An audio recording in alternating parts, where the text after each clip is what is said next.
ความเคารพจากพระมหาเถระศรัทธาญาติโยมทุกท่าน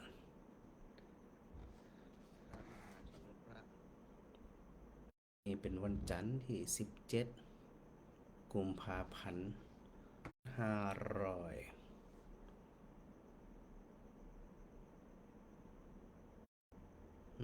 2568เสียงกระตุกมันก็สถา2568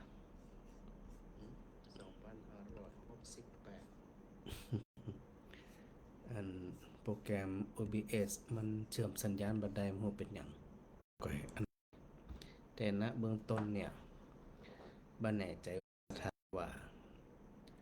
สถาได้หันได้ประจานหรือไม่แล้วก็วิทยุแก้ว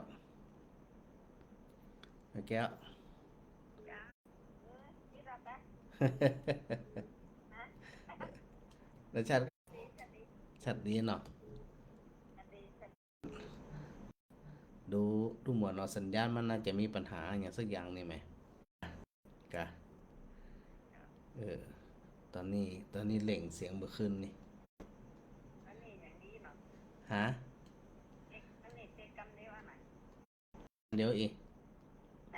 อ๋อโอเคก็ว่าจะได้ความได้อู้กันก็ความได้ถามกันก็แต่ว่าก็ญี่ปุ่นนะกะอยู่ร้านโตแต่น่ะกะมาหันกะการยืนอ้วนคนตีนไหนหนุ่มเสื้อขาวฮันก็กันยำเอิญตัวเอิญนะไอ้นั่นรับอ่ะมาเพียกูเรียกแม่อาจารย์นิมนต์กระตึ้งเหลวไม่ได้ยินเสียงมันยังเหมือนกงเสียงมันดังแต่ดังกว่าเสียงดนตรีอ่ะไม่ได้ยิน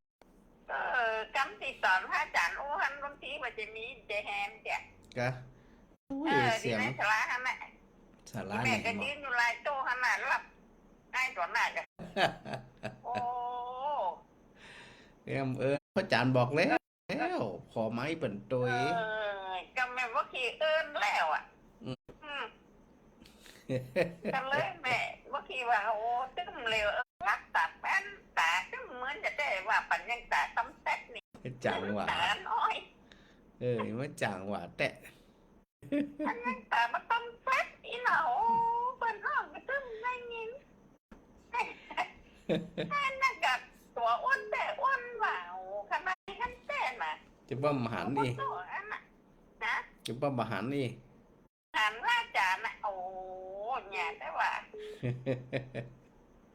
โตห้ามข้ามท่านได้แต่ก็โตนั่นมาเกิดไก่ข้ามไม่เหมือนกันน่ะกะสลาน่ะกับสลาเสียงลูกจากไม้ประมาณมันหนังหนอกขนาดพอดีพระอาจารย์อู้ไอ้คนนั้นแหละก็เดินไปตีห้องอยู่แถวนั้นอียกแค่มาแก่พวกท่านนิมนต์กับไปติ๊กไม่ได้ยินอย่างแม่ว่าเหมือนแป๊บไปไม่ได้พอใครอ่ะไปวันพ่อไปแต่ว่าก็ไปวันขำตะวันนะบัดเจ้าบัดตอนบัดคืนตอนที่อยู่ไหนนี่เข้านี่จะลงตั้งใดโอ้ก็ดูห้องอย่าแต่ว่าตำหมายน่ะต้องเอาอย่างก็เอาไม้ปักปันอันนั้นแน่โอ้ก็อาจารย์สนใจมาหาฮันประกาศกำลังยำไปมาเพี้ยอย่างเนาะแล้วก็ปีดีถ้าอาจารย์ไปแล้วก็เนี้ยอาจารย์สนใจมาหายแม่ว่าตะกี้ยังไม่ว่านั่นประกาศหาอาจารย์ดร.บวรมีสักคำไหนนะแล้วเราบักคืนมากก็ไม้แม่มาแถวบ้านก็ห้ามงงไปแล้วทำวิธีอย่างอาจารย์ไปอยู่จนแล้วคนน่ะจนแล้วเลยกะเผาให้มันดีกับปีก็เรียบร้อยดีบ้านเด็กอะมาแถวบ้าน5 โมงนั่นก็มาพออันมาฟังเอากะมาพอก็มาฟังน่ะออกบ้านวันไหนอันนอนผมนี่ของ กำน่ะเดี๋ยวเคยถามอาจารย์ในกำได้ ว่าเจ้า เขาจะเป็นหัวกี่ปี เนี่ยง แต่หมูนั่นหันโมดหูยมป่อยมป่อยมแม่อาจารย์ยังหันสักแก่ โอ้ยมันไม่ให้หันเนาะหันเนาะ ไปไหน เสียไปหมดแล้ว โอ้ เสียไปหมดแล้วยมปอย94ยมแม่84 เปิดตั้งแม่น่ะ เจ้าแม่ไปก่อน แม่ไป ไม่ ก่อน แม่ สัก ก็ 4 สี ปี ที่เล็กใจจะว่าจะถามได้จำได้ครับ กะ แล้วหมูนั่นหันโมดหูโมดนี่น่ะตัดตัวกันไม่นะ อ๋อยมปอไป94ก่อนตระกูลอายุยืน ใช่ป่ะเพราะว่าเวลาเปิดหมูนั่นเปิดก็อู้ยมป่อยมแม่เขาก็หันโมด อ๋อพระอาจารย์เอาไปสอนไว้อย่า แล้วนั่นน่ะตัดอาจารย์นี่ตึ้งอู้บ่ถึงอย่างก็แม่มาโอ้ถึงยกป่อยมแม่น่ะ อ๋อเป็นเสียไปแล้ว โอ้ เหมือนละเจ้าเหมือนละ เหมือนนะกัน แต่อันเดี๋ยวแม่ฟัง Facebook เดี๋ยว เจ้า ฟังวิทยุ มันชันเด้อ จ้ะแต่เนี่ยนี่เปิดวิทยุน่ะ เจ้าโอเคสาธุแม่ จ้าแม่กำลังใจเด้อเลยถามเจ้าลุงใจแล้ว สาธุเจ้า เด็กอ่ะจ้า โทรมาใหม่นะอ้าวแม่อ้อยมาแล้วแม่อ้อย ราชการเจ้า เจ้า คนแต่อู้คนว่านะ ดูกับมันเมินปักกันเถอะแล้วอันบ่ปักกัน20 ปีแล้วเหรอสัญญาณมันจะได้บ่ฮู้พระจักรก็ดูอันอินเทอร์เน็ตที่ห้องพระจักรละมันสะดุดจะได้ฮู้นี่ เวลาอู้กับอันนั้นแบบสะดุดเนาะเวลาอู้กับแม่นี่เนี่ยแบบสะดุดเนาะเวลาอู้กับแม่นี่เนี่ยคำเนี่ย มันจะเป็นมาฮู้ว่าสัญญาณโทรศัพท์ก็ว่าสัญญาณอินเทอร์เน็ตอะเจ้า สงสัยแน่นอน อย่างดูอินเทอร์เน็ตพระจักรนี่มันจะมีปัญหาละมันจะกระตุกจะได้ฮู้นี่ โทรศัพท์ตัวสัญญาณสงสัยแน่นอน ดูอินเทอร์เน็ตพระจักรนี่มัน มันคือว่าแต่ปีนี่มันอู้กระตุกมันขนาดหรอก แถมสักกรรมเนี่ยมันจะโอเคกับโอเค ยังมันเป็นอย่างนี้ อ๋อว่าเป็นหยังแล้วแหละ เจ้า ถ้ามันเป็นหยังก็ดีแล้วอันพระจำได้ น่าจะที่นี่พระอาจารย์อยู่ไหนเนี่ย ตะคืนก็อยู่ปุ่นน่ะกะวัดเจดีย์สาวมันกะดอนน่ะถึงจะหันนะ เด็กมาก็คนก็ไปปอดหมดคนหนักแต่ คนหนักแต่หนักกว่า เดี๋ยวก็ต้องได้ไปเข้าไปก็ไปจานอันนั้นเนี่ย จานลูก อย่างก็ปัจจัย อืม ใจก็รัวเปิดแล้วก็ออกมาของอันก็มหาสมทานอันนะขายรัวอยู่ฮัน เจ้า โอเคมาขายยังแต่ขายยังเป็นหลายก็เป็นแสนมั้งเลยค่ะ โอ้โห เต็มนิยามอ่ะ เออ ตั้งนะแม่ก็ตึ้งจะเขาตักเขาถามสักอย่าง กะ เก้าอี้ก็มีนั่ง ค ต้อน ง ก็ตัดกัน กะก็ส่วนมากจะยืนเนาะเจ้าสุเจ้าก็ยืน อยู่บนวิหารบนศาลามันก็เจ้า อ๋อพระอาจารย์อยู่เพ่ใกล้ๆเพ่กะใกล้ๆที่มันเผาเพ่กะ อยู่ทางด้านเหนือได้ หัวต้องได้ตั้งเหนียวต้องแต่หัวหน้าวัดน่ะหน้าหนทางน่ะต้องออกกะอยู่หน้าวัดอ่ะเจ้า ก็นี่ก็อยู่หน้าวัดนั่นหรอ ผลมันหลายส่วนมากเลยไปพออันปราสาทปุ่นอ่ะ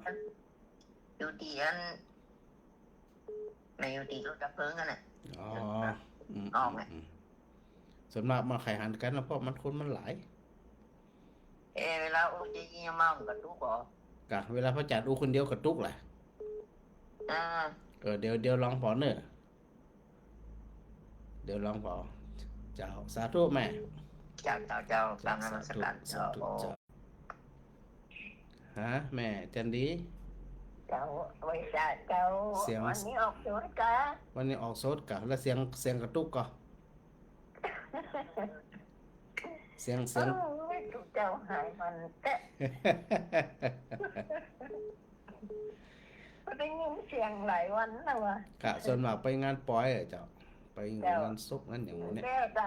งดีหลีแล้วแหละ เสร็จละเจ้าเปิ่นเผาตะคืนละ เจ้า ก็เรียบร้อยดีคนนักเดี๋ยว เจ้านั่นถ้าจะอีกปันไดเนาะ โอ้เนี่ยจะได้มันเนาะงานตัวเจ้ากับตัวเจ้านะแต่สถากับเข้มแข็งสถาเข้มแข็งกันอยู่ตัวนี่นะก็ดีเจ้าไปจ่อยกันคนละไม้คนละมือตัวเจ้าจ่อยสถาจ่อยรวมพลังแข่งรวมพลังแข่งขัน หลายวันแล้วนะมันถึงยินเสียงอาจารย์ ไปงานปุ่นผ่องอยุธยาผ่องมางานศพหลวงปู่ผ่อง ไปพุ่นมาแล้วจ้ะ เจ้าไปมาละมาตั้งแต่วันที่10เนี่ย14-15แล้วก็หา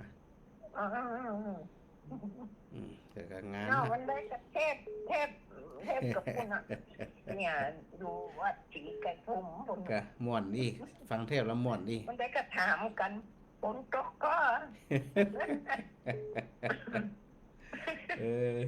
ก็เป็นอย่างอันจะได้ถามไทยกันนิดนวดถึงอดีตเนี่ยดีละสาธุชัดเจนนี่มาก่อน เจ้าจะเป็น เจ้าสาธุแม่จันดีสาธุเจ้าโยมก้อนอุมาฉากหลังอันของ Facebook เป็นเสียง เป็นสีเขียวเจ้าฉากหลังเป็นสีเขียวหมดเลย แล้วก็บางทีก็มีภาพเก่าเข้ามาเป็นบางครั้งแล้วก็บัดชัดทั้งสองอย่างเลยพระอาจารย์นี่พยายามพระอาจารย์ปิดไมค์เปิดไมค์ทุกของพระอาจารย์เลยหมอ ก็พระจันทร์กันยังงงมันอยู่อ่ะมันเป็นเพราะอย่าง วิทยุกับโซ่แล้วก็เดี๋ยวก็ดีขึ้นมา เดี๋ยว ก็ดับไปพระอาจารย์ลองปิดทั้งสองอย่างเลยใบทั้งเฟซบุ๊กทั้งวิทยุก่อน เดี๋ยวพระจันทร์ลองปิดตัวนี้พอปิดไปตัว ว่าแพทย์ดูแต่แพทย์มันจะเป็นนะเนาะแพทย์เป็นชาสีเขียวเลยเจ้าเขียวเลยอ่ะ อันนี้ที่เขียวนี่ก็คือฉากหลังของจริงมันที่แต่ว่าอัน OBS มันเนี่ยมันบ่ทำงานเจ้า อ๋อต้องปิดไมค์เปิดไมค์ก่อนเกี่ยวกับพระอาจารย์ ก็บ่แน่ใจและปิดใหม่เดี๋ยวมันจะหายไปเลยนี่กะ ว่าอันแฮมอ เจ้า ได้อันนั้นก็เป็นที่ตลอดทั้งเรื่องทั้งชั่วโมงเลยกัน ก็เอาเขียวไปในนั่นน่ะกะ มันสลับกันนะจ๊ะมันจะสลับกัน ก็บ่ฮู้มันเป็นเพราะหยังเข้าใจเหมือนกับ าน งครั้งก็มีฉากสีตีเป็นมือขึ้นมาเป็นบางครั้งแล้วก็เขียวเข้ามา แล้วตอนนี้เหรอ แล้วก็โทรศัพท์ก็จะติ้วนะ กะ ที่โทรศัพท์ของโยมเป็นติ้วเลย นั่น แล้วก็วิทยุก็จะมีปัญหาเหมือนกันเพราะว่าจะเปิดร้องเปิดผสมอย่างเลยอ่ะมันเป็นอย่างว่าอาจารย์แปลกกว่า มันเป็นอย่างนั้นบ่เข้าใจเหมือนกันนะ นี่พระอาจารย์ดูได้ไหมแก้วตะกี้กะเดี๋ยวกระดักไปเดี๋ยวก็ขึ้นไม่แหมอ่ะ เดี๋ยว กระดักไป เจ้าเดี๋ยวโดนร้องหำสักหน่อยถ้าบัดนี้ก็เอาเทปเก่าพอว่ามันจะเป็นจะได้เนาะ โอเคแล้วแต่พิจารณาเจ้า เจ้าสา รั ธุ ชการเจ้ารัชการเจ้า เจ้าแม่เต้าไม่ได้ยินสักอย่างนั่นกะเดี๋ยวเนอะผู้ใหญ่จะอ่านหาเดี๋ยวไปจัดเอาใหม่ ได้ยินสองตั้งหนังกัดไปเลย ฮะเป็นไงจะอ่าน สองกลางกันเงียบเลยเลย ลองฟังกำเราพิทยุฟังกำเราเป็นจะได้เอาเนี่ยเป็นจะอ่านแต่ตอนนี้เป็นจะได้พอไหมวิทยุอ่ะฮัลโหลนั่นแม่ตาอันวิทยุดังหรือยังมาละอีกฮะมาก้อยฮะหมอจะได้เห็นก็งงกับมันแล้วเนอะจีนี่นะอันบัดดังกะอย่างปลุ่มปเหลือเดี๋ยวร้องพอคนอื่นพอเนาะไม่นอเจ้าร้องคนอื่นพอนอพอมันจะดังบัดดังนอนี่ที่อันไม่พิมพ์เจ้าอาจารย์มันเดี๋ยวนี้วิทยุดังแล้วเด้อ ดังแล้วแหละ เจ้าอาจารย์มันเดี๋ยวนี้วิทยุดังแล้วเด้อ โอเคดังชัดแล้วนะ เจ้าได้ยินชัดแล้วเจ้า โอเคให้จะอ่านนี่ เจ้าได้ยินชัดแล้วเจ้าแต่ แต่เฟซนะเฟซบาหันเลย แหละ เจ้าหันเลย เฟซแม่ก็ยังไลฟ์สดอยู่นะแม่ บามาไม่บาหันนะพระอาจารย์ แหละ เจ้า แต่มันขึ้นอยู่นะ เป็นเจ้าของแม่ก็จะได้หวยตัวเอาเฟซนี่ ลองฟังคนอื่นพอเราอันน่ะ เจ้าเนาะแม่เนาะ เจ้า แต่วิทยุดีแล้วนะ วิอยู่ดีแล้วเจ้า โอเคเจ้า เจ้า สาธุ เจ้า ฮะแม่อ้อยดีหรือยัง ดีเรียบร้อย โอเควิทยุดีแล้วเนาะ เพศก็ดีแล้ว ฮะเฟซ ตัวนี้หมดหรอก เฟซดีแล้วก็เขียวอื้อลือนี่นะ เออ มันกลัวว่าอาจารย์จะเอาเทปออกกล้ามมันก็เลยดีขึ้นนี่ วิทยุก็ดีเพศก็ดีขึ้นของแม่นี่ ม อันหมดหรอ เจ้าเดี๋ยวค่อยๆปรับไปแม่เนอะ เจ้าแต่วิทยุก็น่าแล้วอย่างนี้ก็น่าแล้ว เจ้าสาธุเจ้า เจ้า ฮะแม่บดตองดอกคำไต กราบนมัสการเจ้า เจ้าเฟซเป็นยังห้องเขียวอื้อลือแหละ เป็นตะกี้มันก็เป็นยังของแม่ก็รู้มาแล้วเนาะ แล้วตอนนี้เหรอ ตัวนี้เดี๋ยวพอไม่กันจากโคตรที่5 เสียก็นะควรจะซื้อเป็น หอเนี่ยอันหา เจ้าเวลามันจะเปลี่ยนถาดเราออกมันก็เหมือนติ้วได้ก็เป็นเตี้ย โทรศัพท์ก็ได้เฟซก็ได้อย่างก็ได้รู้อ่ะ เจ้า บัดลังจะต้องซื้อเป็นตาหลวงให้กะ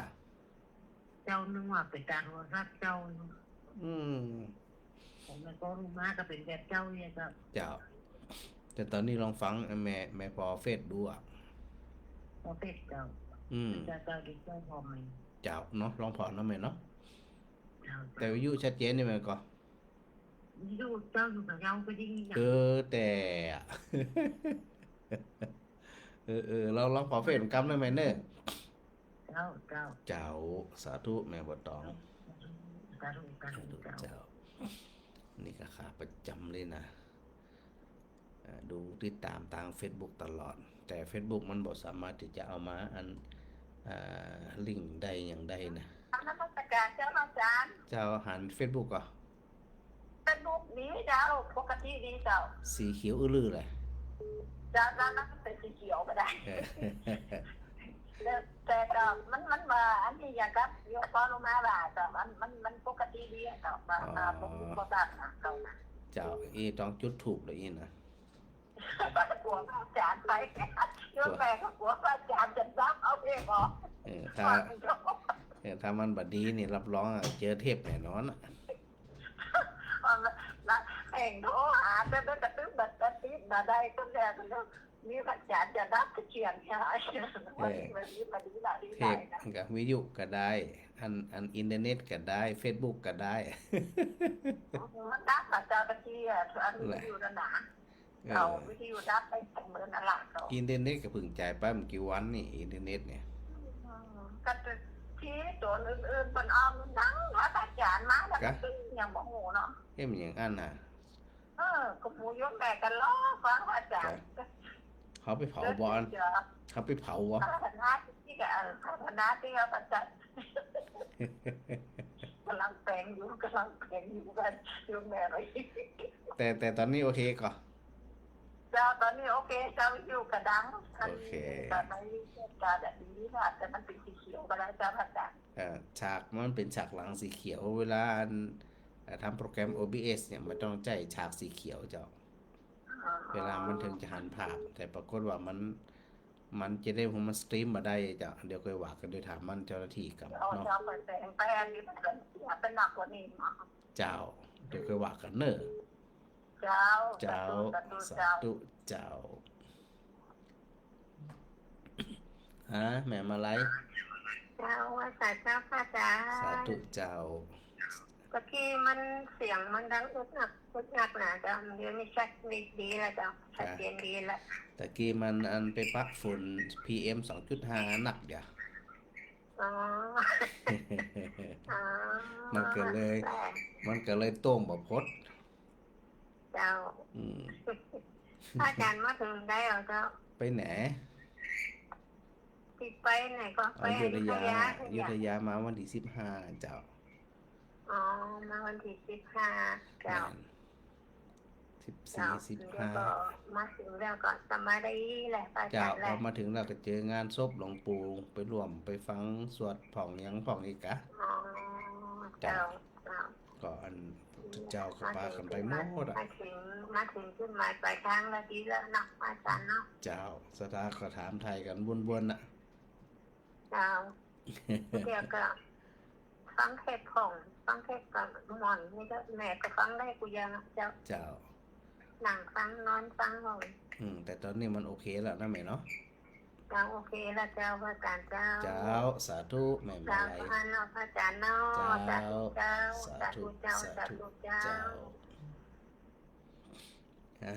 นั่นมีหลายคนนะได้โทรศัพท์เข้ามาต้องหมั่นโทรออนเนอร์สถานเนอร์ถ้าบ่มันนี่จะบ่ปะบ่ปบบ่หันกันนะ ต้องงันก่อยโทรเอาอย่างเอาติดผ่องบ่ติดผ่องกับมันเอาแม่ขจร เจ้า เจ้า เต๊กไหนก็ได้ เต็กในกระไดมือประแปบได้แปบแฮมมี่ เฉพาะมันบัดดีนะคะเพราะเสียงมันมีสักอย่าง แต่ตอนนี้ เต๊กนี่ก็ได้ ก็ตอนนี้ดังแล้วกะ ตอนนี้ดังละ แล้วมันมาจ้ามันเหมือนจื้นนี่กะละครั้งจื้นติ๋ววันนี้ดังวันผุ่ง ยังไงอะพระเจ้าพอคนไทยถอดเนาะ สายทอดหยัง ไทยถอดชอบหลวงปอนะคะ อ๋อเจ้า อีแม่ไปวันที่อืมพระจันทร์ไป1 วัน15ไป16ก็ไป 15ไปที่15อาจารย์ไปกะ ไปจะได้15ไปฮะ นั่นแหละ 15ไปบักคืนเจ้า15ไปบักคืน แม่ไปแม่วันกี่เขาไงละ10 โมงไปละไป พระจันทร์วันที่16นี่ไปวันค่ำพระเจ้าบัดตอนแมลง แต่มาอาจารย์สมศักดิ์กับไปวันที่10 โมงแม่ไปวันที่15เพราะว่าจะได้ละวันยังอ้อยเนี่ยเพิ่นก็ส่งน้ำพระธาตุพอดีแต่ว่าจะไปยังอ้อยเนี่ยของน้ำพระธาตุ พอดีไปป้าจะปีนหมดเตียนว่าเขาไปมันส่งน้ำพระธาตุบัญญัติอ้อยเนี่ยบอแล้วปีหมอคนว่าอีแม่ผมจะไปวัดศิริสาวอันแม่ไปตุ้ยเนาะแม่ไปตุ้ยก็เลยไปตุ้ยเปิดน่ะ2 คนเนี่ยกับหลานน้อยๆคน สถานะ น่ะคนมันนักเขานั่นบอกว่านักก็ได้ 15มันหนักก็ต้อง16ไปกะ มันนักรับ วันพระราชทานเพลิง กันนะปีหมอว่าถ้าวันนั่นน่ะก็ว่าถ้าวันนั่นมามันคนจะนักน้อยเนาะ แล้วปีหมอว่าไม่ยากคนห้องไม่ยากเนาะไม่ยากเราไปนับจีดีเพราะเราไม่ยากนั่งนับได้แต่กว่าไม่ยากลืมมีเนาะมานับดีกว่าเนาะเราเป็นคนเท่าเนาะนับทำได้ยังว่าอยู่ทีเดียวเนาะ เจดีย์สาวนับจะได้กับบ่ถึงนับจะได้กับบ่ถึงสาวสักเตี่ยถึงได้40ถึงได้20ตัวอันน่ะอย่า แต่นั่นแหละก็ ดีละชัดเจนดีนะแม่นะ เจ้า สาธุเจ้าแม่น้อย เจ้าเป็นเจ้าพระอาจารย์ เจ้า เจ้าแม่ฟังอยู่เนอะ ฟังอยู่นะชัดเจนดีนะ เจ้าชัดเจนดีแม่ว่าโทรของก่อนติดแม่ว่าลังเทปกันเดี๋ยวนั่งยิงอาจารย์โทรของมันละ ขานวันนี้วันจันทร์ที่17อันกุมภาพันธ์นี่สดแน่นอน สดแน่นอนเนาะตะกี้ได้ยินแม่แก้วแม่ยายแก้ว เจ้า โทรหาอาจารย์ แม่น เจ้า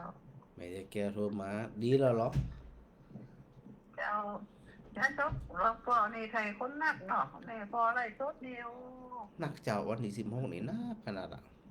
นั่นแหละมันมีติดไปรถไฟพระอาจารย์แม่ก็ยากไปแม่ก็สาธุทั้งบ้านเลยเอานี่ แม่นอาจจะเพราะว่ามันไกลเนาะหมายถึงว่าจะไปจะมา เจ้าไปกระโดดกระทำงานเนาะเอากระตื้อมันก็ไปกัน นั่นเนาะเด็กหลอนทำการทำงานไปอย่างนั้นแหละกะ นั่นแหละทำกันแม่ก็ใจถึง100พวกแม่ก็ไปแม่ก็พาเงินเลยสดเนี่ย ก็ดีเดี๋ยวไลฟ์สดกันดูกันจากสถานีวิทยุจากอันคลื่น106.5เนาะดูถึงฟัง เจ้าฟัง ตลอดจับจุดจบน้ำเปินเขาน้ มีอันตุเจ้ามีน้องแอมอันไปถ่ายทอดช่วยกันเจ้าหน้าที่น้องนัดด้วยหลายคนไปทำหน้าที่ดีละแต่ชัดเจนนี่นะ เจ้าสัตว์เย็นนี้แม่เป็นกำลังใจมาจากเนอะ เจ้าสาธุเจ้า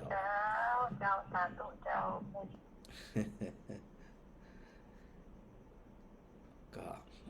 ดูอันฉากสีเขียวไปก่อนนะสถานนะเดี๋ยววันพรุ่งนี้ให้จะได้ก็ว่ากันกรรมว่าจะแก้ไขกันจะได้เนาะก็ด้านเทคโนโลยีมันจะมีปัญหาที่นะเป็นเรื่องปกตินะได้อันเป็นเรื่องผิดปกติ ฮะปกติละสอง ปกติ มันเอง แล้ว ละค่ะปกติจ้าปกติละค่ะ โอเคเยี่ยมเลย จ้าโอเคค่ะ เจ้า จ้า เจ้า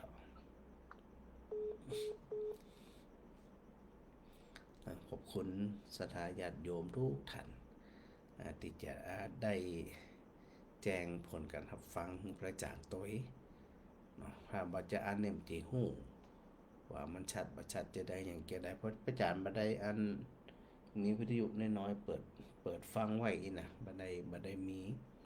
มันก็เลยบ่ฮู้ว่าตีกำลังออกอากาศไปนั่นเนี่ยดีบ่ดีจะได้เนาะ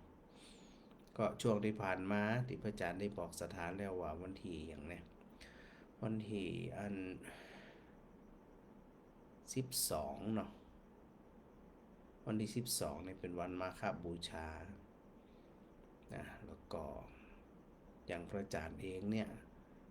หัวค่ำก็ไปกล่าวสัมโมทนิยกถาที่วัดประตูต้นพึ่งนะประเดชพระคุณหลวงปอนรงค์ประภาคโรหลวงปอเปิ่นฟังอยู่ตลอดกับขอบพระคุณประเดชพระคุณหลวงปอเป็นอย่างยิ่งนะครับหลวงปอเปิ่นฟังตลอดเหมือนกันนะ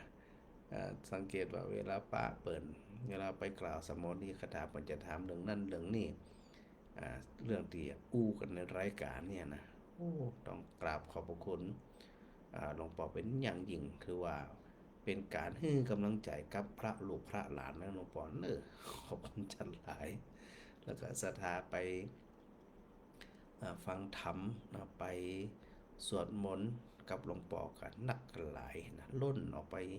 อันตั้งนอกปุ่นต้องกราบขอบพระคุณในเมตตาของหลวงปอเป็นอย่างยิ่งนะครับพอเสร็จแล้วปล่อยพระอาจารย์กระปีกมาวัดอุทุมพรศรัทธาก็มาเวียนเทียนกันมาสวดมนต์ไหว้พระกันนี่หลายเลยทีเดียวนะสถาบันตาเดือนนะลูกเล็กเด็กแดงพากันมาหนุ่มๆสาวๆผู้เฒ่าผู้แก่นะฮะละจื่นใจแต่ละคนที่เป็นได้มาระลึกถึงวันสำคัญของพระพุทธศาสนาแล้วก็ได้นำหลักธรรมเอาไปใช้ในชีวิตประจำวันใดนะพอเสร็จเรียบร้อยพระอาจารย์ก็เดินทางไปอยุธยาออกประมาณสักกี่โมง3 ทุ่มไปก็3 ทุ่ม4 ทุ่มไปถึงงานอยุธยาก็ประมาณตี3ป่ายวันนั้นนะของวันที่13พอควายนะก็เข้าร่วมประชุมวันค่ำเนี่ยแล้วก็ปิกวันที่14พอปิกมาก็อย่างที่ว่าเนี่ยมาเจองานสอนวันค่ำงานสอนเสร็จแล้วก็บัลแลงก็เข้าวัดไปร่วมฟังสวดพระพิธรรมที่วัดพระเจดีย์เสาหลังเนาะยิ่งวันที่16ก็ซ้ำวันค่ำอยู่ที่นั่นดังนั้นนี่ก็เลยบ่ได้มีโอกาสได้ออกรายการสดได้สนทนาธรรมกับศรัทธาญาติโยมทั้งหลายนี่นะก็บ่เป็นหยังเนาะศรัทธาเนาะก็ถือว่าเฮาปรับเปลี่ยนกันไปตามปรับไปตามความเหมาะสมก็จะเป็นเทพก็เป็นเรื่องเป็นสาระที่น่าฟังเนาะน่าฟังแล้วก็เฮาไปงานพระราชทานเพลิงศพนะก็ได้คติธรรมหลายอย่างนะศรัทธานะหลายอย่างว่าอันความเป็นมนุษย์คนเฮาเนี่ยมันเดินทางนะบ่หยุดบ่หย่อนเนาะศรัทธาเนาะอายุนักผ่องอายุน้อยผ่องสุดท้ายก็ ไปสู่การสูญสลายธาตุดินธาตุน้ำธาตุไฟธาตุลมนะเอาไปหันแล้วก็ได้ปรงสังเวช นะไปหันว่าเจ้าคุณระดับไหนจันใดพระครูระดับไหนจันใดดูเจ้าเป็นบาได้จะได้อย่างแกได้สดาญาติโยมนะคนตุกคนจนคนหล่ำคนรวยมีตังไปตังเดียวกันหมดบ่ว่าจะเป็นปราสาทงามบางงามจะได้กระจังสุดท้ายถูกเผาเหมือนกันหมดเวลาเขาไปงานแบบนี้เนี่ยมันจะได้ข้อคิดได้ปริศนาธรรมว่าชีวิตของคนเฮาเนี่ยนะพอโดยที่สุดแล้วก็บ่มีหยังที่จะยุดยั้งได้บ่มีอันหยังจะชุดเหนี่ยวรั้งบ่ฮึงไปเตือหยังเตือเนาะสถาญาติโยมหลายคนที่ไปร่วมการร่วมงานนะก็ต้องดูเนาะดูสัจธรรมที่ปรากฏนะหลวงพ่อพระราชจินดานายกเปิ้นนะถือว่าเป็นอุปกรณ์อย่างหนึ่งนะให้เขาทั้งหลายได้คิดย้อนมาหาตัวเก่าเนี่ยเนาะว่าไอ้อย่างของที่เขาบ่ได้ทำที่พอจะทำได้เขาก็ต้องเห่งทำไอ้อย่างของที่เป็นเสบียงต่างถ้าหากว่าเขายังต้องเวียนว่ายตายเกิดอยู่นะเขาก็ต้องมีความพร้อมในการเดินทางข้ามวัฏสงสารแต่ถ้าหากจะดีที่สุดก็คือยุดการเวียนว่ายตายเกิดเหียนะถ้ายุดได้บ่ได้นั่นแหละสถาเปิ่นจึงจะห้องว่าเป็นบรมสุขคือจริงๆแล้วจะเอาคำว่าทุกข์เอาคำว่าสุขมาเทียบกับคำว่าดับเนี่ย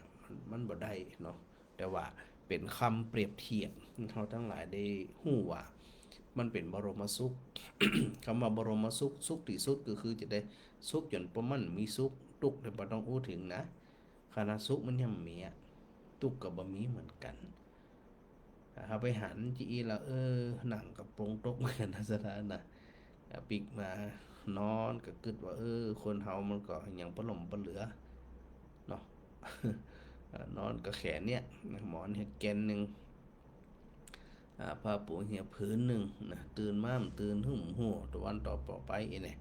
เราก็มานั่งกึดแล้วก็อาศัยความสุขสงบนะสถานเนาะที่พระอาจารย์ได้บอกสถานอยู่เสมอว่า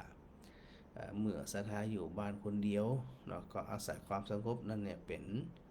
อุปกรณ์นะเป็นบรรยากาศดีมาก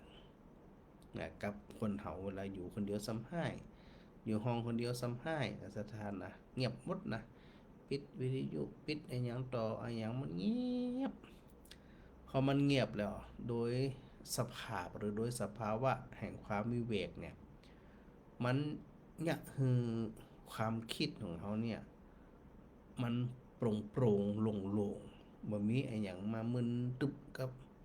กับความคิดเฮาเลยนะเวลาเฮาหลับตาจะนั่งก็ตาม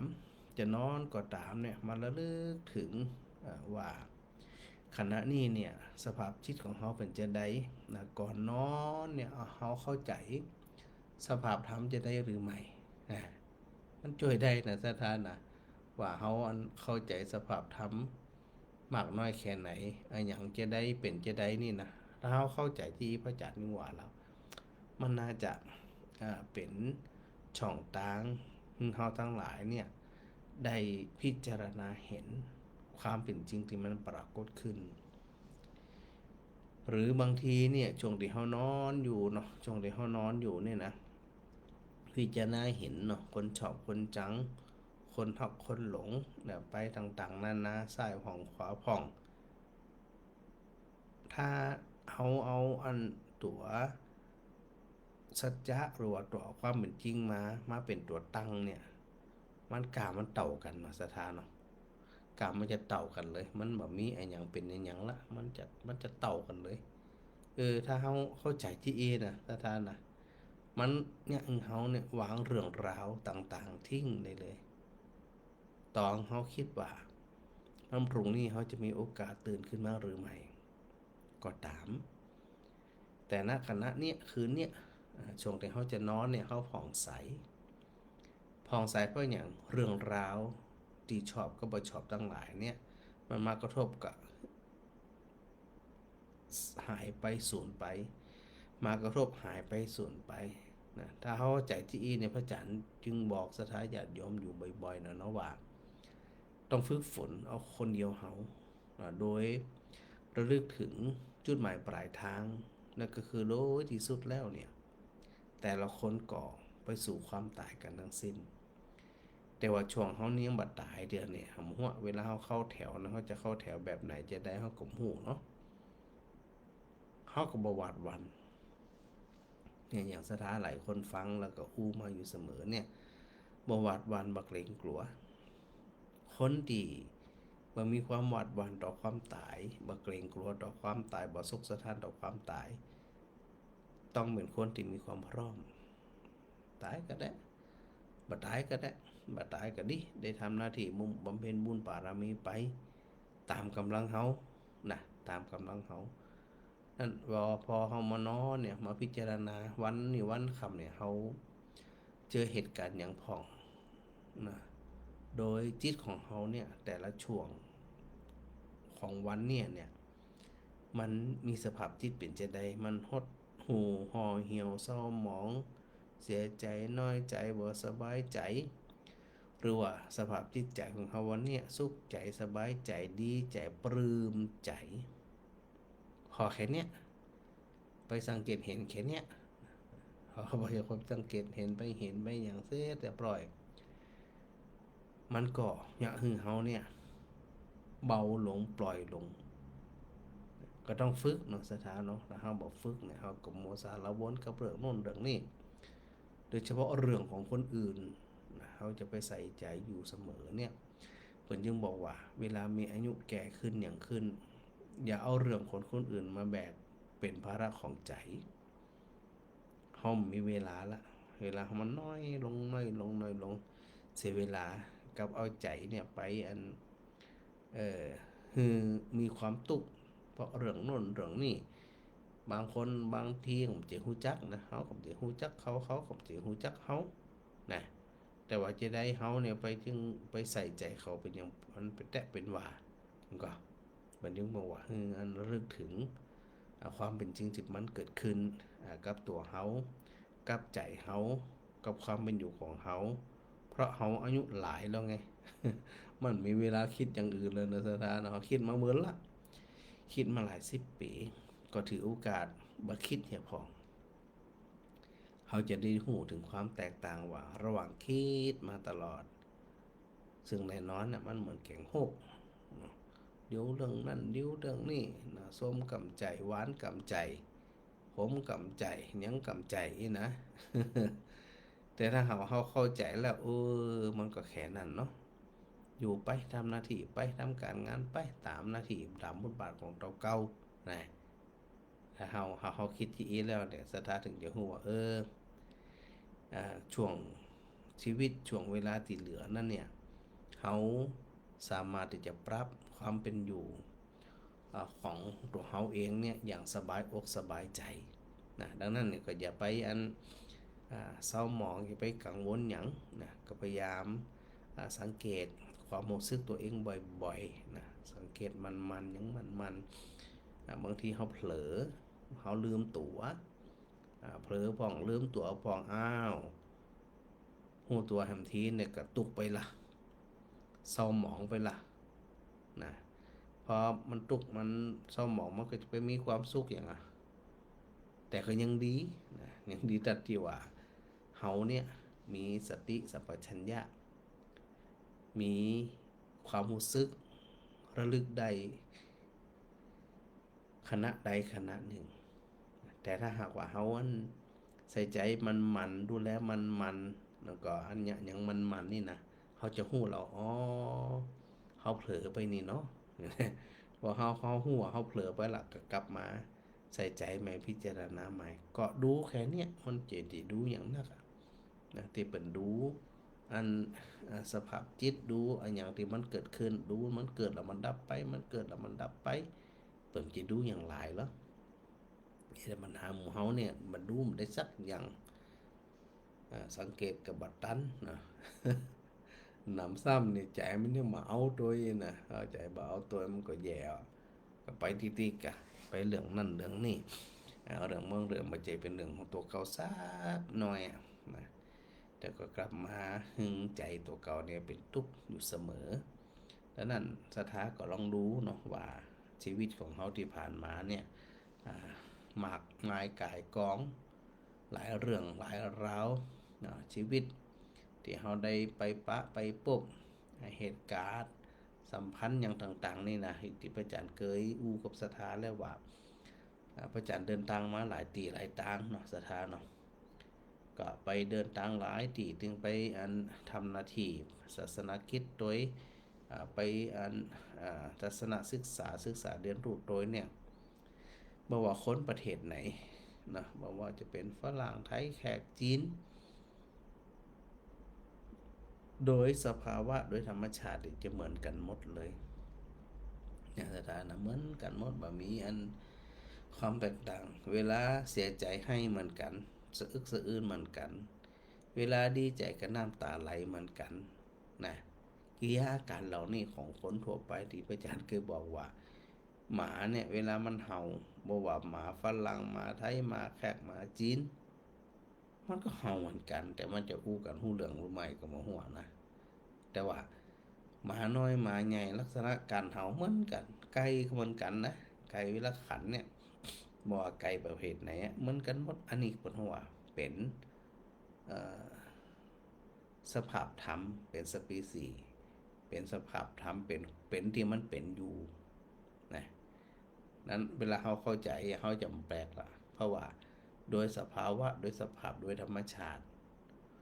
ของสิ่งนั้นเกิดเป็นจะอันที่พระอาจารย์พูดถึงเนี่ยว่าฝรั่งเสียใจก็ให้สะอึกสะอื้นเหมือนกันคนได้เสียใจก็ให้สะอึกสะอื้นเหมือนกันแต่ข้อได้เปรียบของคนที่ไปเข้าใจสิ่งทั้งหลายทั้งมวลเนี่ยเปิ่นจะบาสะทกสะท้านกะฮู้แล้วเราจะได้นะบางเรื่องก็แก้ไขได้บางเรื่องก็แก้ไขจะได้มันสุดวิสัยของเขาที่จะแก้ไขแต่เขาได้ทำหน้าที่ของเขาพิจารณาหน้าที่บทบาทของเขาอยู่บ่อยๆอยู่มันเนี่ยนะมันก็จะโจยได้ดังนั้นอาศัยเวลาสั้นๆนะสถานะเรื่องราวอื่นๆผู้เฒ่าผู้แก่ก็พยายามตัดทิ้งได้เลยเสียเวลาหลายคนหลายท่านที่ได้ดังอกทั้งใจก็เพิ่นถือว่าได้ทำหน้าที่ของตัวเองเนี่ยได้คุ้มค่าฟังอย่างละคุ้มค่านำน้อมนำไปปฏิบัติในชีวิตประจำวันอย่างคุ้มค่าหลายคนฟังแล้วจื่นใจสบายเหมือนเดี๋ยวนี้นะบ่เศร้าบ่หมองบ่ห่วงหาอะไรอาวันไผนะจิตวางจิตไปที่เนี่ยจิตมันจึงนิ่งสบายนะบ่ได้เลือดร้อนบ่ได้วุ่นวายบ่ได้อย่างซากอย่างถ้าเป็นเด็กละอ่อนหนุ่มสาวๆเขาก็ขวนขวายเขาเร่งเขายังเขาสว่าหากินเรื่องปากเรื่องท้องเขามันก็แต่หมู่เฮาทั้งหลายเนี่ยมันเกินไว้ที่จะไปสารวนกับเรื่องเหล่านั้นตอนเนี้ยสิ่งที่จะต้องทำก็คือ1รักษากายสุขภาพร่างกายเนี่ยแข็งแรงอยู่เสมอพิจารณาว่าอันอย่างควรกินอันอย่างบ่ควรกินอันอย่างควรเดินอันอย่างบ่ควรเดินเวลาไหนควรรับเวลาไหนควรนอนเวลาไหนควรปฏิบัติธรรมเวลาไหนควรไหว้พระนะวันก่อนแม่สมสอนเปิ้นนำบาตรจากวัดเนี่ยไปบาตรน้อยๆนะสถาบัตรดำเนี่ยน้อยๆแล้วแม่สมสอนเนี่ยเปิ้นหยอดใส่บาตรตึ้งวันพอเปิ้นไหว้พระตึ้งวันละ3 บาทอีกนะสถานะแล้วเขาว่านั่นมาถวายเป็นการน้ำกับไฟเข้าท่านะสถานะแล้วพระอาจารย์ก็เลยมีความคิดว่าก็ดีมกันนะเดี๋ยววันหลังพระอาจารย์จะแจกบาทหน่อยถึงสถาไปไว้ที่บ้านวันละบาทอย่างดีหรอวันละบาทเป้งก็365 บาทนะ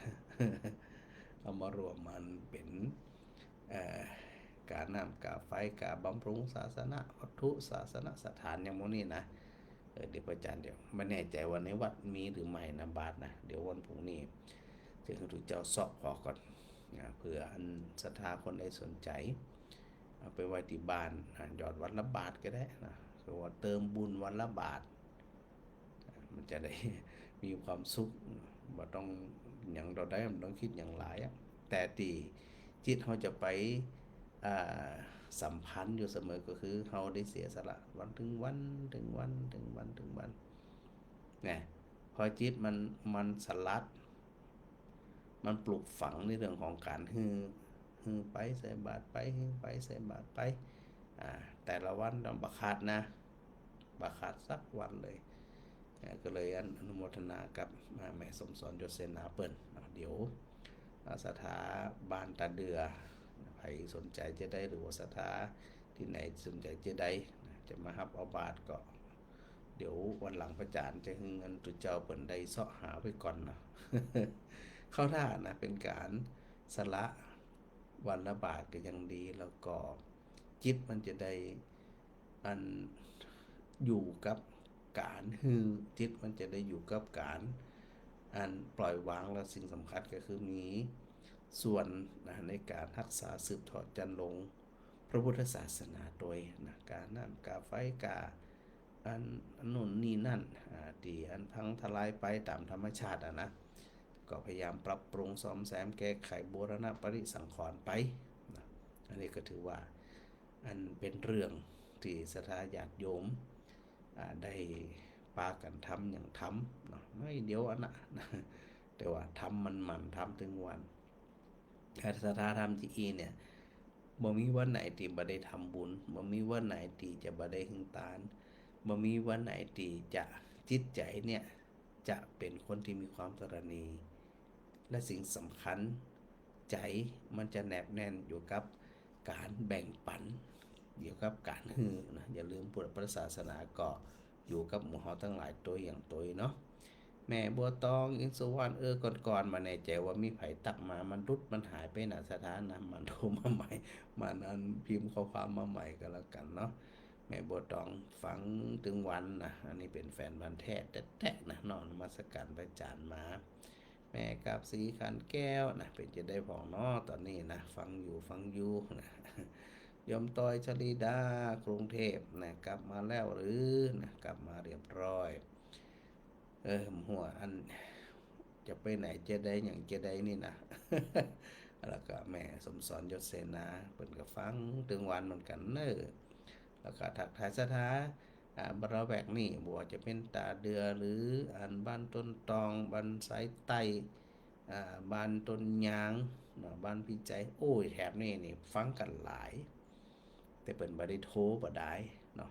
บ่ได้โทรนักเลยทีเดียวแต่ว่าสิ่งสำคัญที่พระอาจารย์จื่นใจก็คือมันฉโลมใจของสถานเนี่ยได้อยู่อย่างมีความสุขบ่ทุกข์นะบ่มีอย่างทุกข์ละก็ปรับความคิดเปลี่ยนความคิดของตัวเองนะบ่โทษกำเป็นหยังแต่ว่าฟังแล้วขอคือเฮามีการเปลี่ยนแปลงจากเดิมเนี่ยนะอานิสงส์ของการฟังธรรมเนี่ย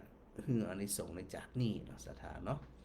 โยมแม่อุไรวันสันติการนี่นมัสการพระอาจารย์มาแม่สุนันทากาดีพระอาจารย์ตอนนี้วิทยุดับบ่มีเสียงอันนี้เปิ้นว่ามาเหมือนแล้วนะ ตอนนี้น่าจะดีแล้วนะแม่เนาะ อันนี้พิมพ์ทิ้งไว้ละแม่พิสมัยสีเทพทำโรงไว้สาพระอาจารย์วิทยุดังๆยุดนี่น่าจะเป็นตอนแรกๆนะแม่ลำไพเสียงหายไปแล้ว ถึงโทรศัพท์นะถึงส่งมาทาง Facebook เต็มแผ่นเลยนะแม่คุณประณีนมัสการพระอาจารย์มาสาธุด้วยเจ้านะอันเสียงปกติเจ้าขานี่แสดงว่าเริ่มดีแล้วเนาะโยมชุติการรอดพยัญนมัสการพระอาจารย์โยมได้ยินปกตินี่แสดงว่าปกติแล้วนะแม่คุณไปนี่ในเวียงดังปกติโอเคสาธุเจ้าโยมนพราชบุญมาโอ้นี่อันบ่ได้ทักทายกันมาเหมือนแล้วนะสัญญาณวิทยุมีปัญหาฟังบ่ชัดเจนนะตอนนี้น่าจะชัดเจนแล้วเนาะปอนพราชนะ น้องมนัสนันสิงห์คำวังนี่เป็นนายกองค์กรนิสิตนะลูกศิษย์ เห็นหมอจรอสาธุโดยนี่เป็นอันได้ถักมาเหมือนละเนาะโยมความสุขโยธินนมัสการพระอาจารย์สาธุงานแล้วก็ปหลวงบุญญาเดชที่ธรรมานี่ปหลวงบ้านแม่ทะอยู่แม่ทะปุ่นเด้อฮะแม่แก้วแม่แก้ว แม่แก้วอย่างแม่พิมพ์ ขอ เจ้า อภัยอันมันก็ว่าจะวาดถึงกูแม่แก้วพิมพ์อีกอะแม่พิมพ์แก้วอีก เปลี่ยนชื่อแม่พิมพ์แก้วเนี่ยเนาะ โอ้พระอาจารย์ เจ้า มันตั้งใดหมดกูยังแต่น่ะเนาะ สุดยอด มา เล เดียวย นี่แม่พิมพ์มาใจยังกระตะกอนน่ะ เจ้าสุดใจ หันไผเป็นไผตายหมอพ่อเดือดร้อนน่ะ ตายก็ตายไปเป็นก็เป็นไปเนาะ อยู่ก็อยู่คนเดียวก็อยู่ไป อยู่ไป โอ้ อยู่ มันสบายใจเนาะพระอาจารย์เนาะ เจ้าอันเนี้ยเปิ่นฮ้องมันโล่งใจ มันโล่ง อืม แต่ก่อนเนี่ยมันจึงนักแน่นอยู่ในใจเนี่ย ในจิตในใจเนี่ย อืม มาเดียวนี่มันยังแบบเป็นจาน หลายคนน่ะ พระเจ้า หลายคนที่ยังแม่พิมพ์ว่าแต่มีอาการเป็นแม่เหมือนแม่พิมพ์เนี่ยหลายคนเลยเจ้าโอ้สุข ว่า ใจ หลายคนแหละเจ้า หลายคนเลยเจ้าสุขใจเลยแหละ โอ้มาเดียวนี่ว่าถ้าไปจะไปไหนก็ไปแต่ก่อนนี่ขอให้ลูกนะ ลูกไปไหนวะมันยัง จวนเฮา มันไปติ๊กมันยังจวนเฮานะแต่เปิ้นไปเลี้ยงของเปิ้นเนาะว่าเดียวนี่เฮาจะไปจะเปิ้นก็บ่ได้มัน ไปเถอะสูงไอ้เนาะ ไปเถอะ ไปจะไปไหนก็ไป ไปแม่อยู่บ้านกำหนดจิตไปแม่อันก็กำหนดลมหายใจไปกำหนดกายไปไอ้เนาะแม่สุขใจเพ่ไอ้เนาะ มันมีอันอย่างมันสบายใจนะพระอาจารย์เนาะ เจ้าจิตมันแบบไปจิตมันแบบไปอยู่กับอดีตแบบไปอยู่กับอนาคตมันอยู่กับปัจจุบัน แต่ เนี่ย ก่อนจ้ะพระอาจารย์ เจ้า อดีตนี่มันฝังลึกขนาดเลย โอ้ยถ้าบ่ามีสตินี่มันจะเอามันอยู่สมัย เจ้า มัน แต่ก่อนนี่อดีตฝังลึก ก็จะขุดออกได้จะได้เนาะ เดี๋ยวนี้มันต้องพุทธมันถมไปเองนะแม่เนาะ เจ้า สาธุ เจ้าสาธุเจ้า สาธุเจ้า เป็นอย่างแม่พิมพ์นี่มากเลยทีเดียวนะบาขดบาเกียดบาหยังละนะสบายใจเนาะแม่บัวทองตาแก้วนี่แม่เงาฟังอยู่เนอสถาตาเดือยมวีรศักดิ์เนี่ยสาธุพระอาจารย์มาครับยมเรนุชัยวงศ์แล้วก็นมัสการพระอาจารย์แม่บัวทองนมัสการพระอาจารย์รอบสองเนอต่างเฟซชัดเจนดีแล้วนี่อันนี้พี่สาวพี่บัวคำพิชัยวงศ์สาธุมาพอยุงยุดมณีวันนมัสการพระอาจารย์มาไม่ได้ดูรายการนั้นแล้วโทรศัพท์บดีอันแม่อำพรบุญมาป้าอันนี้ก็เมินละเนอบ่ได้ทักทายมานะไว้สาพระอาจารย์เจ้านะอยู่แต่นดอกไม้นี่อันโยมกรอุมาปัญญาคามนี่ทักทายพระอาจารย์มาอันนี้ก็ถ้าเหนื่อยหนักก็พักก่อนเด้อนะแม่พิมมาลาสาธุเจ้าแล้วก็แม่มาลีขนมไทยอนุโมทนาสาธุโยมเนตรนภาฟันตาเกี้ยวนะสาธุพระอาจารย์มาอันแม่บัวทองว่าพระอาจารย์ฟังอยู่เน้อนะสาธุโดยกุคนเนาะที่ได้ติดตามรายการกันมาโดยตลอดก็อย่างที่พระอาจารย์ว่านั่นนะเอาเป็นไปตามเหตุตามปัจจัยนะส่วนฉากหลังเดี๋ยวมันบอกว่าเป็นอย่างนะที่พระอาจารย์ทำเนี่ยมันบอกสามารถที่จะทำผ่านโปรแกรม OBS ได้นะเดี๋ยวจะได้ถามเจ้าหน้าที่กับหนึ่งเนาะกราบขอบพระคุณครูบาอาจารย์ทุกรูปนะครับที่เป็นกำลังใจให้เนาะสถาญาติโยมกูคนด้วยเนอะจะไปลืมนะเอาฟังธรรมแล้วย่อมนำธรรมมาประพฤติปฏิบัติในชีวิตประจำวันเน้นจาดนี่มีความสุขในจาดนี่ทิ้งเรื่องราวต่างๆในจาดนี่เขาจะบ่เอาเรื่องราวทั้งหลายที่มันนักอกนักใจคำอกคำใจทุกอกทุกใจข้ามภพข้ามจาดมันจะบ่ไปตัวใจเขาใดก็ต่อเมื่อ ใจมันสลัดทิ้งสลัดทิ้งเหมือนงัวสลัดแอกอะงัวควายมันสลัดแอกมันสลัดไปเลยมันทิ้งเลยนะครับมันจะบ่ถูกแอกถูกอะไรอย่างมามัดมาโยงมาอย่างมันละนะจิตก็เช่นเดียวกันถ้าหากว่าเราสลัดบ่อยๆทิ้งอารมณ์บ่อยๆมันจะมามันกับจังมันซึ่งตราบใดที่เรายังมาเป็นมนุษย์อยู่ในสังคมอยู่กับคนอยู่เนี่ยนะถึงเปิ่นถึงตัวเนี่ยมันถึงวุ่นวายสะปะสะปันเดี๋ยวเรื่องนั่นเดี๋ยวเรื่องนี้ดีบ้างบ่ดีบ้างจ้างหัวมันลืดไปในนั่นบางทีนะแต่สิ่งที่สำคัญก็คือประคองใจของเขาเนี่ยนะบ่ให้มันไปติดแน่นอยู่กับติเนี่ยสิ่งที่เนี่ยที่ใจเนี่ยมีความทุกข์เนาะจะได้ก่อกราบขอบคุณครูบาอาจารย์นำกรรมนะครับเนิ่นเจริญพรศรัทธาญาติโยมทั้งหลายเดี๋ยวฟังเทปต่อสักน้อยหนึ่งนะสถานะจะได้กระปะกันใหม่เนาะโมทนาแล้วก็เดี๋ยวอาจารย์จะทดสอบในเรื่องของ OBS สำกรรมเนอศรัทธาญาติโยมทั้งหลายสาธุสาธุบุญรักษากุศลนะ